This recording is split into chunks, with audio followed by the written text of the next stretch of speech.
రాజ్యాంగబద్ధ సంస్థలు తీసుకునే నిర్ణయాలు ఒక్కొక్కసారి అవి ఎవరి కోసం తీసుకుంటారో కూడా అర్థం కాని పరిస్థితి నెలకొంటుంది. గత కొద్ది రోజులుగా భారతదేశంలో ఎలక్షన్ కమిషన్ మీద రకరకాల ఆరోపణలు వస్తున్నాయి. వాటన్నిటిని ఎలక్షన్ కమిషన్ కొట్టిపారేస్తుంది నిస్సందేహంగా. ఓకే ఫైన్, ఇంతవరకు బాగానే ఉంది. ఇప్పుడు తెలంగాణ ఎలక్షన్ కమిషన్ కూడా ఒక నిర్ణయం తీసుకుంది. జనవరి 27వ తారీఖున మున్సిపల్ ఎలక్షన్ల కోసం షెడ్యూల్, అదే టైంలో నోటిఫికేషన్ కూడా రిలీజ్ చేసింది.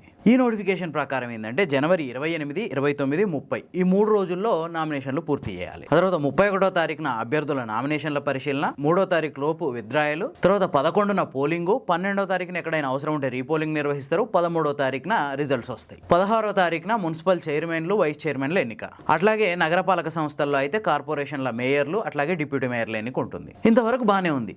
కానీ 53 లక్షల మంది ఓటు హక్కు వినియోగించుకునే ఈ మున్సిపల్ ఎలక్షన్లలో కేవలం 3 రోజులు నామినేషన్లకు టైం ఇవ్వడం అనేది తీవ్రమైన విమర్శలకు తావిస్తుంది. ఎవరైనా మున్సిపల్ ఎలక్షన్లో పోటీ చేయాలన్న ఉద్దేశం ఉండి అవుట్ స్టేషన్లో ఉంటే ఆ వ్యక్తి నోటిఫికేషన్ చూసి ఇక్కడికి వచ్చి పూర్తిగా సమాయత్తం అయ్యేసరికి పుణ్యకాలం కాస్త గడిచిపోతుంది. మరి ఇట్లాంటి వాళ్ళ పరిస్థితి ఏంది?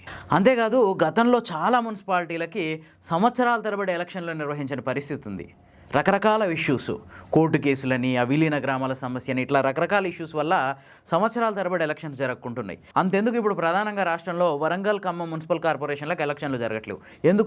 ఎందుకంటే వాటి పాలకవర్గాల గడువు ఇంకా తీరిపోలేదు. మిగతా మున్సిపాలిటీలు అన్నిటి పాలకవర్గాల గడువు ముగిసిపోయినా ఈ రెండింటి ఎందుకు గడువు ముగిసిపోలేదు అంటే గత మున్సిపల్ ఎలక్షన్స్లో కోర్టు వివాదాలు, ఇట్లాంటి రకరకాల కారణాల వల్ల ఎలక్షన్స్ వాయిదా పడి తర్వాత 2 ఏళ్లకు జరిగినాయి. అంతెందుకు, మంచిర్యాల జిల్లాలో మందమర్రి అనే మున్సిపాలిటీ ఉంది. ఈ మున్సిపాలిటీ 1995లో ఏర్పాటైంది. అప్పటి నుంచి ఇప్పటి వరకు అక్కడ ఒక్కసారి కూడా ఎలక్షన్ జరగలేదు. రీజన్ ఏంటంటే అది నోటిఫైడ్ ట్రైబల్ ఏరియాలో ఉంది. దాంతో అక్కడ రిజర్వేషన్ల విషయంలో, అట్లాగే ఎన్నికల అధికారుల నియామకం విషయంలో రకరకాల ఇష్యూస్ ఉన్నాయి. ఇవన్నీ 2014లో ఒకసారి, 2019లో ఒకసారి అక్కడ ఎలక్షన్లు జరగడానికి నిర్ణయించినా కూడా ముందుకు వెళ్ళలేదు ఆ ప్రాసెస్ అనేది. ఇట్లాంటి కేసుల వల్ల, ఇట్లాంటి న్యాయపరమైన వివాదాల వల్ల సంవత్సరాల తరబడి, దశాబ్దాల తరబడి మున్సిపల్ ఎలక్షన్స్ ఆపిన పరిస్థితి ఉంది. కానీ ఎలక్షన్లు జరగడానికి అవకాశం ఉన్న చోట సామాన్యుడు నామినేషన్ వేయడానికి మాత్రం 3 రోజులే మాత్రమే టైం ఇస్తారా? ప్రజాస్వామ్యానికి మూలస్తంభమైన ఈ ఎలక్షన్ల ప్రక్రియలో నామినేషన్లు అనేది చాలా ఇంపార్టెంట్ ఇష్యూ. ఒక మున్సిపాలిటీలో ఓటు హక్కున్న ప్రతి ఓటరు రిజర్వేషన్ల ప్రకారం అక్కడ పోటీ చేయడానికి అవకాశం ఉంటుంది. కానీ అదంత ఈజీ ప్రాసెస్ కాదు.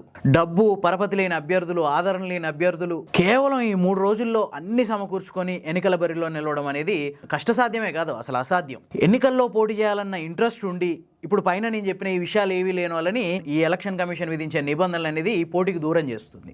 ఈ నోటిఫికేషన్ రిలీజ్ చేయడానికి ముందు రాష్ట్ర ఎన్నికల అధికారి అన్ని జిల్లాల ఎస్పీలు, కలెక్టర్లు, కమిషనర్లు ఇట్లా అందరితో సమావేశం, అంటే అధికార యంత్రాంగంతో సమావేశం ఏర్పాటు చేసి ఫైనల్గా షెడ్యూల్, నోటిఫికేషన్ రిలీజ్ చేశారు. అంటే ఎలక్షన్ ప్రక్రియలో ఓన్లీ ఎన్నికల నిర్వహణ విభాగానికి మాత్రమే క్రూషియల్ రోలా? ఎన్నికలు నిర్వహించే విభాగం మాత్రమే సిద్ధంగా ఉంటే సరిపోతుందా? ఎన్నికల్లో పాల్గొనే ప్రజలు, అట్లాగే పోటీ పడాలనుకునే అభ్యర్థులు సిద్ధంగా ఉండాల్సిన అవసరం లేదా?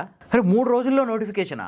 3 రోజులు నోటిఫికేషన్కి టైమా? ఇట్లా 2-3 రోజులు మాత్రమే టైం కేటాయించడం వల్ల డబ్బు, పరపతి లేని అభ్యర్థులు ఎన్నికల్లో పోటీ చేయకుండా దూరంగా పెట్టే ప్రక్రియ కదా ఇదంతా. ప్రజాస్వామ్యాన్ని అపాయంలోకి నెట్టడమే కదా. ఒక చోట అర్హుడైన ప్రతి వ్యక్తి పోటీ చేయడానికి అవకాశం ఉండాలి. అట్లా కాకుండా 3 రోజులే నామినేషన్లకు టైం ఇవ్వడం వల్ల నిజంగా చాలా మంది పోటీ చేయాలనుకున్న అభ్యర్థులకు టైం సరిపోక వదిలేయాల్సిన పరిస్థితి వచ్చింది. వాస్తవానికి దీని మీద ఏ ప్రధాన పార్టీల నాయకులు మాట్లాడట్లేదు. అంటే ఓన్లీ ప్రధాన పార్టీల నాయకులు ఎలక్షన్లో పోటీ చేయడానికి సిద్ధంగా ఉంటే చాలన్నమాట. ఇక ఇండిపెండెంట్ అభ్యర్థులు, పరపతి లేని వాళ్ళు, డబ్బు లేని వాళ్ళు, పోటీల్లో పాల్గొనే ఆసక్తి ఉన్నా కూడా పోటీ చేయడానికి వీళ్ళు టైం ఇవ్వరు. ఇది పూర్తిగా ఒక వర్గాన్ని ఎలక్షన్లో పోటీ చేయకుండా దూరంగా పెట్టే ప్రయత్నమే. అవునా కాదా? మీకేమనిపిస్తుంది? కామెంట్స్లో చెప్పండి. ఈ వీడియో కనుక మీకు నచ్చితే లైక్ చేయండి, షేర్ చేయండి. ఇలాంటి మరిన్ని మంచి వీడియోల కోసం ది ఫోర్త్ ఎస్టేట్ ఛానల్ని సబ్స్క్రైబ్ చేసుకోండి.